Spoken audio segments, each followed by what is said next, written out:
Hello welcome to competitive cracker. ഞാൻ ആതിര അർച്ചന. ഇന്ന് നമ്മൾ ഡിസ്കസ് ചെയ്യുന്നത് കഴിഞ്ഞ CSEB എക്സാമിന് ബാങ്കിങ് ഏരിയയിൽ നിന്ന് വന്നിട്ടുള്ള വളരെ ഇമ്പോർട്ടൻ്റ് ആയിട്ടുള്ള കുറച്ച് ക്വസ്റ്റ്യൻസും അതുമായിട്ട് റിലേറ്റ് ചെയ്തിട്ടുള്ള കുറച്ച് ഇമ്പോർട്ടൻറ്റ് പോയിന്റ്സും ആണ്. അപ്പോൾ നമുക്ക് ക്ലാസ്സിലേക്ക് അടക്കാം. First question, provision required for standard ST and SME. അതായത് പ്രൊവിഷനുമായിട്ട് റിലേറ്റ് ചെയ്തിട്ടുള്ള ഇതാണ്. നമ്മളുടെ സ്റ്റാൻഡേർഡ് അസറ്റ്, അതുപോലെ sub standard asset, doubtful asset, അതുപോലെ ലോസ് അസറ്റ്, അതൊക്കെ നിങ്ങൾ പഠിച്ചിട്ടുണ്ടായിരിക്കും. ആ ഒരു ഏരിയയിൽ നിന്ന് വന്നിട്ടുള്ള ചോദ്യങ്ങളാണ്. NPയുമായിട്ട് റിലേറ്റ് ചെയ്തിട്ടുള്ള ചോദ്യങ്ങളാണ്. നോൺ പെർഫോമിംഗ് അസറ്റിൻ്റെ ആ ഒരു ഏരിയയിൽ നിന്ന് വന്നിട്ടുള്ള ചോദ്യമാണ്. ഇതിൽ മെയിനായിട്ട് നമുക്ക് പ്രൊവിഷൻ റിക്വയർമെൻറ്റ്സ്, ഓരോന്നിൻ്റെയും പ്രൊവിഷൻ റിക്വയർമെൻറ്റ്സ് അറിയണം. ഇതിൽ മെയിനായിട്ട് നമുക്ക് പ്രൊവിഷൻ ഇവിടെ ചോദിച്ചിട്ടുള്ളത് provision required for standard ST and SME. ഇതിൻ്റെ ആൻസർ വരുന്നത് 0.25% ആണ്. ഇതിൻ്റെ മെയിനായിട്ട് അപ്പോൾ ഇതുമായിട്ട് റിലേറ്റ് ചെയ്തിട്ടുള്ള മറ്റ് പ്രൊവിഷൻസ് നമുക്കറിയണം. Advances in agriculture and SME ആണ് നമ്മൾ പറഞ്ഞ 0.25%. അതുപോലെ തന്നെ മറ്റൊന്ന് കൊമേഴ്ഷ്യൽ റിയൽ എസ്റ്റേറ്റ് ആണ്. ഇതിൻ്റെ പെർസെൻറ്റേജ് വരുന്നത് 1% ആണ്. കൊമേഴ്ഷ്യൽ റിയൽ എസ്റ്റേറ്റ് വരുന്നത് 1% ആണ്. അതുപോലെ തന്നെ commercial real estate, residential housing sector ആണെങ്കിൽ വരുന്നത് 0.75% ആണ് പ്രൊവിഷൻ വരുന്നത്. പിന്നെ housing loan at teaser rate വരുന്നത് 2% ആണ്. അപ്പോൾ ഇതൊക്കെയാണ് മെയിൻ ആയിട്ടുള്ള പ്രൊവിഷൻ റിക്വയർമെൻറ്റ്സ് വരുന്നത്. Advances in agriculture and SME ചോദിച്ചാൽ 0.25%, കൊമേഴ്ഷ്യൽ റിയൽ എസ്റ്റേറ്റ് 1%, അതുപോലെ തന്നെ commercial real estate residential housing sector ആണെന്നുണ്ടെങ്കിൽ 0.75%, ഹൗസിംഗ് ലോൺ ടീസർ റേറ്റ് ആണെന്നുണ്ടെങ്കിൽ 2% ആണ് അതിൻ്റെ പ്രൊവിഷൻ വരുന്നത്. അപ്പോൾ നമ്മളുടെ ചോദ്യം ഇതായിരുന്നു, provision required for standard ST and SME, അത് വരുന്നത് 0.25% ആണ്.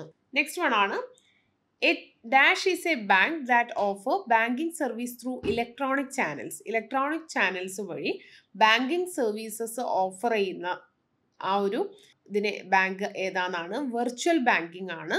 വെർച്വൽ ബാങ്കിങ് മീൻസ് നമുക്ക് എന്താണ്, ത്രൂ ഓൺലൈൻ അല്ലെങ്കിൽ ഇലക്ട്രോണിക് ചാനൽസ് യൂസ് ചെയ്തിട്ടാണ്. മൊബൈൽ ബാങ്കിങ് എന്ന് പറഞ്ഞാൽ മൊബൈൽ ഡിവൈസ് യൂസ് ചെയ്തിട്ട് ബാങ്കിങ് ആക്ടിവിറ്റീസ് ചെയ്യുന്നതിനാണ് മൊബൈൽ ബാങ്കിങ് എന്ന് പറയുന്നത്. ഈ ബാങ്കിങ് ഇലക്ട്രോണിക് ഡിവൈസ് ആണ്.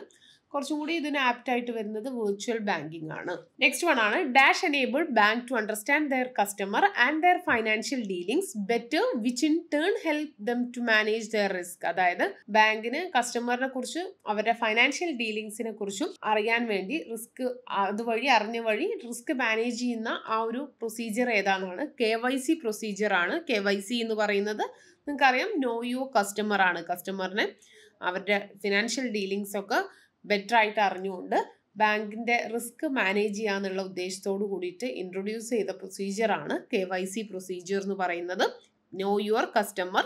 ഇത് ഇൻട്രൊഡ്യൂസ് ചെയ്തത് റിസർവ് ബാങ്ക് ഓഫ് ഇന്ത്യ ആണ്. 2002 KYC procedure reserve Bank of India introduce ചെയ്തത്. അപ്പം KYC എന്ന് പറയുന്നത് ഇൻട്രൊഡ്യൂസ് ചെയ്തത് റിസർവ് ബാങ്ക് ഓഫ് ഇന്ത്യ ആണ്.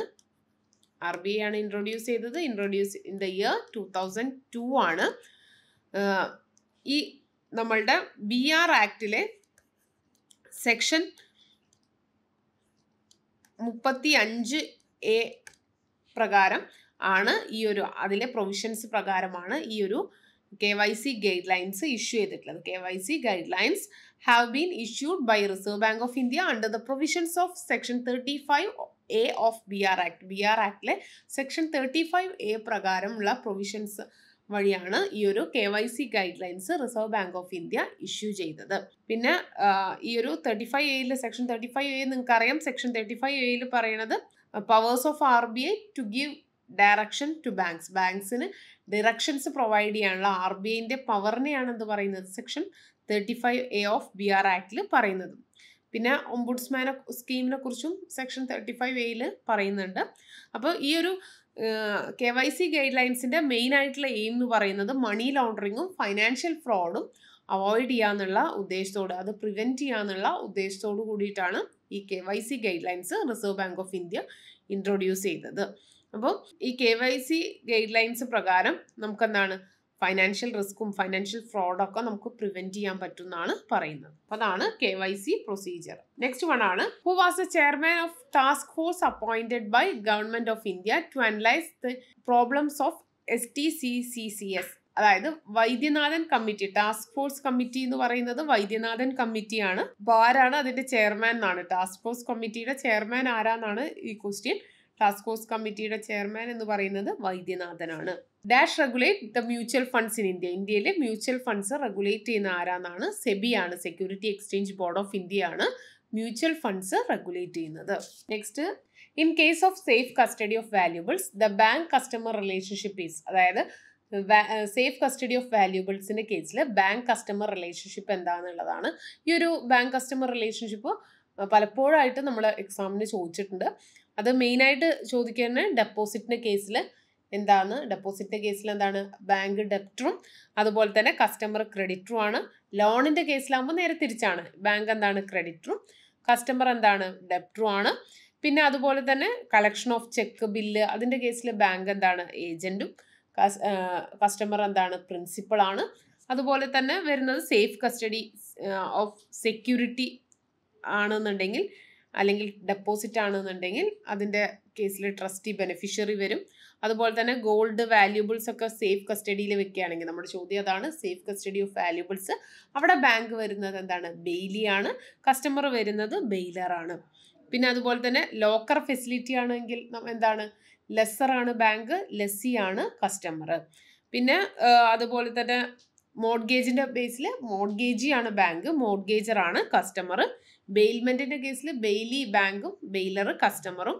അതുപോലെ തന്നെ ഇൻഡെംനിറ്റിന്റെ ഒക്കെ കേസിലാണെങ്കിൽ ഇൻഡെംനിഫൈഡ് ബാങ്കും ഇൻഡെംനിഫയർ കസ്റ്റമറുമാണ്. അപ്പോൾ അതൊക്കെയാണ് മെയിൻ ആയിട്ടുള്ള റിലേഷൻഷിപ്പ് എന്ന് പറയുന്നത്. അപ്പോൾ മെയിൻ ആയിട്ടുള്ള റിലേഷൻഷിപ്പ് എന്ന് പറയുന്നത് ഡെപ്പോസിറ്റിന്റെ കേസിൽ എന്താണ് ഡെപ്റ്ററാണ് ബാങ്ക്, ക്രെഡിറ്ററാണ് കസ്റ്റമർ. ലോണിന്റെ കേസിൽ ക്രെഡിറ്ററാണ് ബാങ്ക്, ഡെപ്റ്ററാണ് കസ്റ്റമർ. അതുപോലെ തന്നെ കളക്ഷൻ ഓഫ് ചെക്ക് ബില്ലൊക്കെ ആണെന്നുണ്ടെങ്കിൽ ബാങ്ക് ഏജന്റ് ആണ്, കസ്റ്റമർ എന്താണ് പ്രിൻസിപ്പൾ ആണ്. ഇനി സേഫ് കസ്റ്റഡി ഓഫ് വാല്യൂബിൾസ് ആണെന്നുണ്ടെങ്കിൽ ബാങ്ക് ബെയിലിയാണ്, കസ്റ്റമർ എന്താണ് ബെയിലറാണ്. അതുപോലെ തന്നെ ലോക്കർ ഫെസിലിറ്റി ആണെങ്കിൽ ബാങ്ക് ലെസ്സറാണ്, കസ്റ്റമർ എന്താണ് ലെസ്സിയാണ്. അതുപോലെ തന്നെ മോഡ്ഗേജ് ആണെങ്കിൽ മോഡ്ഗേജിയാണ് ബാങ്ക്, മോഡ്ഗേജറാണ് കസ്റ്റമർ. അതുപോലെ ഈ ഒരു ഇൻഡെംനിറ്റിയുടെ ഒക്കെ കേസിലാണെന്നുണ്ടെങ്കിൽ ഇൻഡെംനിഫൈഡ് അല്ലെങ്കിൽ ഇൻഡെംനിറ്റി ഹോൾഡർ ആണ് ബാങ്ക്, ഇൻഡെംനിഫയർ ആണ് കസ്റ്റമർ. അപ്പോൾ ഇതാണ് മെയിൻ ആയിട്ടുള്ള റിലേഷൻഷിപ്പ്. നമ്മുടെ CSEB എക്സാമിനും അതുപോലെ തന്നെ PSC എക്സാംസിനൊക്കെ ഈ ഒരു ഏരിയയിൽ നിന്ന് ചോദ്യം വരാം. നമ്മളുടെ കേരള ബാങ്കിന്റെ എക്സാമിന് ഒരു മൊഡ്യൂൾ തന്നെ ഈ ഒരു പ്രാക്ടീസസ് ഓഫ് ബാങ്കിങ് എന്ന് പറഞ്ഞ മൊഡ്യൂളിൽ ഈ ഒരു ടോപ്പിക്ക് ഇമ്പോർട്ടൻ്റ് ആയിട്ട് വരുന്നുണ്ട്. Next, banking regulation act made applicable to cooperative society. BR act cooperative സൊസൈറ്റിക്ക് അപ്ലിക്കബിൾ ആയത് എന്ന് മുതലാണെന്നുള്ളതാണ്. BR ആക്ടും നമുക്ക് ഇമ്പോർട്ടൻ്റ് ആയിട്ട് പഠിക്കാനുള്ള, ബാങ്കിങ് ലെജിസ്ലേഷൻസിൽ പഠിക്കാനുള്ള ഒന്നാണ് BR ആക്ട് എന്ന് പറയുന്നത്. അപ്പോൾ BR ആക്ട് കോപ്പറേറ്റീവ് സൊസൈറ്റീസിന് അല്ലെങ്കിൽ കോപ്പറേറ്റീവ് ബാങ്കിന് അപ്ലിക്കബിൾ ആയത് 1 മാർച്ച് 1966 മുതലാണ്. അപ്പോൾ BR ആക്ട് എന്താണെന്നുള്ളത് അറിയണം. BR act banking regulation act 1949 ആണ്. ബാങ്കിങ് കമ്പനീസ് ആക്ട് ആയിട്ടാണ് അത് ആദ്യം പാസ്സാക്കിയത്. ആക്ട് നമ്പർ 10 ഓഫ് 1949 എന്നാണ് അത് അറിയപ്പെട്ടിട്ടുണ്ടായിരുന്നത്. ബാങ്കിങ് കമ്പനീസ് ആക്ട് 1949, പിന്നീട് ബാങ്കിങ് റെഗുലേഷൻ ആക്ട് 1949 ആയിട്ട് മാറിയത് 1/3/1966 മുതലാണ്. പിന്നീട് banking regulation act Jammu and കാശ്മീരിനും അപ്ലിക്കബിൾ ആയിട്ടുള്ള ഇയർ ഇമ്പോർട്ടൻ്റ് ആണ്. 1956 BR ആക്ട് ജമ്മു ആൻഡ് കാശ്മീരിന് അപ്ലിക്കബിൾ ആയത്. ഇന്ന് at present BR act applicable ആയത് ത്രൂ ഔട്ട് ഇന്ത്യയിൽ അപ്ലിക്കബിൾ ആയിട്ടുള്ള ഒരു ആക്ടാണ് BR ആക്ട് എന്ന് പറയുന്നത്. BR ആക്ട് നമ്മളുടെ അഗ്രികൾച്ചർ ക്രെഡിറ്റ് സൊസൈറ്റികൾക്കും അതുപോലെ തന്നെ കോപ്പറേറ്റീവ് ലാൻഡ് മോർഗേജ് ബാങ്കുകൾക്കും നോൺ അഗ്രികൾച്ചർ പ്രൈമറി സൊസൈറ്റീസിനും അപ്ലിക്കബിൾ അല്ല. അതായത് അവരൊഴികെ ബാക്കി എല്ലാ സൊസൈറ്റികൾക്കും BR ആക്ട് അപ്ലിക്കബിൾ ആണ്.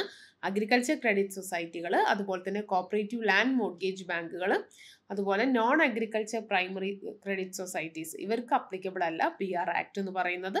BR ആക്ടിൽ ടോട്ടൽ 56 സെക്ഷൻസ് ആണ് ഉള്ളത്. BR ആക്ടിൽ 5 ഷെഡ്യൂളുകളാണുള്ളത്. ആ കാര്യങ്ങളൊക്കെ ഇമ്പോർട്ടൻ്റ് ആണ്.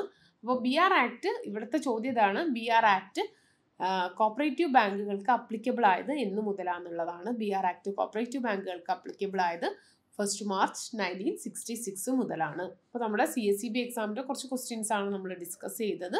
നമ്മളുടെ നെക്സ്റ്റ് നോട്ടിഫിക്കേഷൻ അടുത്ത് തന്നെ വരും. അപ്പോൾ ഇനി നമ്മളെ സംബന്ധിച്ചിടത്തോളം PSC എക്സാം JCA കഴിഞ്ഞു. ഇനി വരാൻ പോകുന്നത് കേരള ബാങ്ക് ആണ്. ഇതിന് കുറച്ച് ദിവസങ്ങളുണ്ട്. പിന്നീട് കേരള ബാങ്ക് കഴിഞ്ഞാൽ നമുക്കുള്ള ഒരു പ്രതീക്ഷ എന്ന് പറയുന്നത് CSEB എക്സാം ആണ്. നെഗറ്റീവ് മാർക്ക് ഇല്ല എന്നുള്ളത് വലിയൊരു ആശ്വാസമാണ്.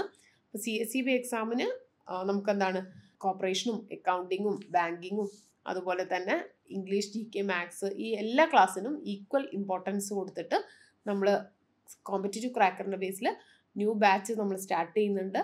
ബാച്ചിൻ്റെ പ്രത്യേകത എന്ന് പറയുന്നത് സിലബസ് ബേസ്ഡ് ആയിട്ടുള്ള റെക്കോർഡഡ് ക്ലാസ്സസും അതുപോലെ ലൈവ് സെഷൻസ്, മോഡൽ എക്സാംസ്, അതുപോലെ തന്നെ സ്പെഷ്യൽ മെൻറ്റർഷിപ്പ് പ്രോഗ്രാംസും കൊറി ഹാൻഡ്ലിങ്ങും സ്റ്റഡി മെറ്റീരിയൽസും ഒക്കെ അവൈലബിൾ ആയിട്ടുള്ള ഈ കോഴ്സിൽ ജോയിൻ ചെയ്യാൻ താല്പര്യമുള്ള ഒരു ബോർഡ് നമ്പറിൽ കോൺടാക്ട് ചെയ്യുക. അധികം വൈകാതെ തന്നെ CSEBയുടെ ബാച്ച് നിങ്ങൾ ജോയിൻ ചെയ്യുക. കാരണം നമുക്ക് അധികം ഈ ഒരു കേരള ബാങ്കിൻ്റെ എക്സാമിന് പഠിച്ചുകൊണ്ടിരിക്കുന്ന ആളുകളായിരിക്കും നിങ്ങൾ.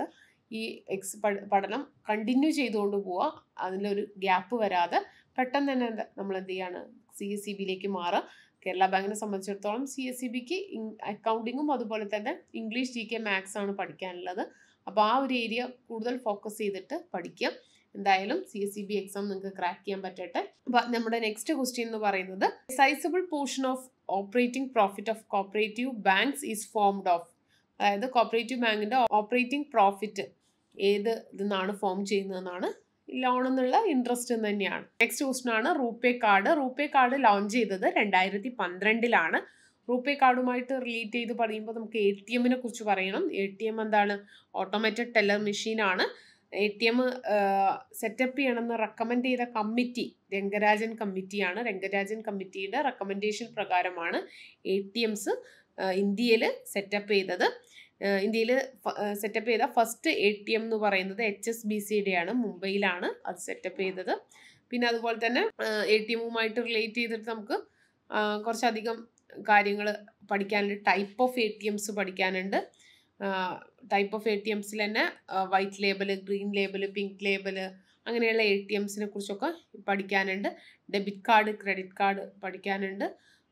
റൂപേ കാർഡിനെ കുറിച്ച് പഠിക്കാനുണ്ട്. അപ്പോൾ റൂപേ കാർഡ് 2012 ലോഞ്ച് ചെയ്തത്. Next, which of the following is not an element of tier 2 capital. അപ്പോൾ ടയർ 1 ക്യാപിറ്റൽ, ടയർ 2 ക്യാപിറ്റലൊക്കെ നമുക്കറിയണം. CRAR ബന്ധപ്പെട്ടിട്ടുള്ള ഏരിയ ആണ് capital to risk weighted asset ratio. ആ ഒരു ഏരിയയിൽ നിന്ന് വന്നിട്ടുള്ള ഒരു ചോദ്യമാണ്. ഇതിൽ നമുക്ക് എന്താണ് ഇതറിയണമെങ്കിൽ നമുക്ക് ഇവിടെ ചോദിച്ചിട്ടുള്ളത് ടയർ 2 ക്യാപിറ്റലിലെ എലമെന്റ് ഏതാണെന്നാണ്. അപ്പോൾ നമുക്ക് ടയർ 1 ക്യാപിറ്റലും ടയർ 2 ക്യാപിറ്റലും എന്താണെന്ന് അറിയണം. അതിൽ ഇൻക്ലൂഡ് ചെയ്യുന്ന കാര്യങ്ങൾ അറിയണം. അപ്പോൾ ടയർ 1 ക്യാപിറ്റൽ നമുക്ക് ഇൻക്ലൂഡ് ചെയ്യുന്നിട്ടുള്ള മെയിൻ ആയിട്ടുള്ള കാര്യങ്ങൾ എന്ന് പറയുന്നത് കോമൺ ഷെയർ, അതുപോലെ തന്നെ ഷെയർ പ്രീമിയം അല്ലെങ്കിൽ security premium, retained earnings, other comprehensive income, regulatory adjustments, അതുപോലെ തന്നെ അതർ ഡിസ്ക്ലോസ്ഡ് ഫ്രീ റിസർവുകൾ. ഇതാണ് ടയർ 1 ക്യാപിറ്റലിൽ ഇൻക്ലൂഡ് ചെയ്തിട്ടുള്ളത്. പിന്നെ ടയർ 2 ക്യാപിറ്റലിൽ ഇൻക്ലൂഡ് ചെയ്തിട്ടുള്ളത് സബോർഡിനേറ്റ് ഡെപ്റ്റ്, hybrid instrument, general provision and losses, ആ കാര്യങ്ങളാണ്. ലോൺ ലോസസ് ഒക്കെയാണ് ഈ ടയർ 2 ക്യാപിറ്റലിൽ ഇൻക്ലൂഡ് ചെയ്തിട്ടുള്ളത്. അപ്പോൾ ഇവിടെ വരുന്ന ടയർ 2ൽ അല്ലാത്ത എലമെന്റ് നമ്മൾ ടയർ 1ൽ പറഞ്ഞതാണ് റിസർവുകൾ. അപ്പോൾ ക്യാപിറ്റൽ റിസർവ് എന്ന് പറയുന്നത് ടയർ 2ലെ എലമെന്റ് അല്ല. നെക്സ്റ്റ്, ആധാറുമായിട്ട് റിലേറ്റ് ചെയ്തിട്ടുള്ള ഒരു ചോദ്യമാണ്. അതായത് ആധാർ, അതുപോലെ തന്നെ IFSC കോഡ്, അതുപോലെ പാൻ കാർഡ്, ഇതുമായിട്ടൊക്കെ റിലേറ്റ് ചെയ്തിട്ടുള്ള ചോദ്യങ്ങൾ നമ്മുടെ എക്സാമിന് സ്ഥിരം വരാറുണ്ട്. അപ്പം ഇന്ന് ചോദ്യം എന്ന് പറയുന്നത് Aadhaar is 12 digit number card, 10 digit number card, ID proof issued by UIDAI, ID proof issued by IT department. ഇതിൽ ആധാറുമായിട്ട് റിലേറ്റ് ചെയ്തിട്ടുള്ള ഇതെന്താന്നുള്ളതാണ്. ആധാർ കാർഡ് എന്ന് പറയുന്നത് നിങ്ങൾക്കറിയാം 12 ഡിജിറ്റ് നമ്പർ കാർഡാണ് ആധാർ കാർഡ് എന്ന് പറയുന്നത്. ഇത് ഇഷ്യൂ ചെയ്യുന്നത് unique identification authority of India, UIDAI ആണ്. Unique identification authority of India ആണ് ഇത് ഇഷ്യൂ ചെയ്യുന്നത്. ഗവൺമെൻറ് ഓഫ് ഇന്ത്യയുടെ കീഴിൽ വരുന്ന unique identification authority of India issue ചെയ്യുന്ന ഒരു 12 ഡിജിറ്റ് നമ്പർ കാർഡാണ് ആധാർ കാർഡ് എന്ന് പറയുന്നത്. അപ്പോൾ ഇതാണ് നമ്മളുടെ ബാങ്കിങ് ഏരിയയിൽ നിന്ന് വന്നിട്ടുള്ള ഇമ്പോർട്ടൻ്റ് ആയിട്ടുള്ള ഒരു കുറച്ച് ക്വസ്റ്റ്യൻസ്, കുറച്ച് കാര്യങ്ങളെ നമുക്ക് ഡിസ്കസ് ചെയ്യാൻ പറ്റിയിട്ടുള്ളൂ. ബാക്കി മറ്റൊരു വീഡിയോ ആയിട്ട് ചെയ്യാം. അപ്പോൾ താങ്ക്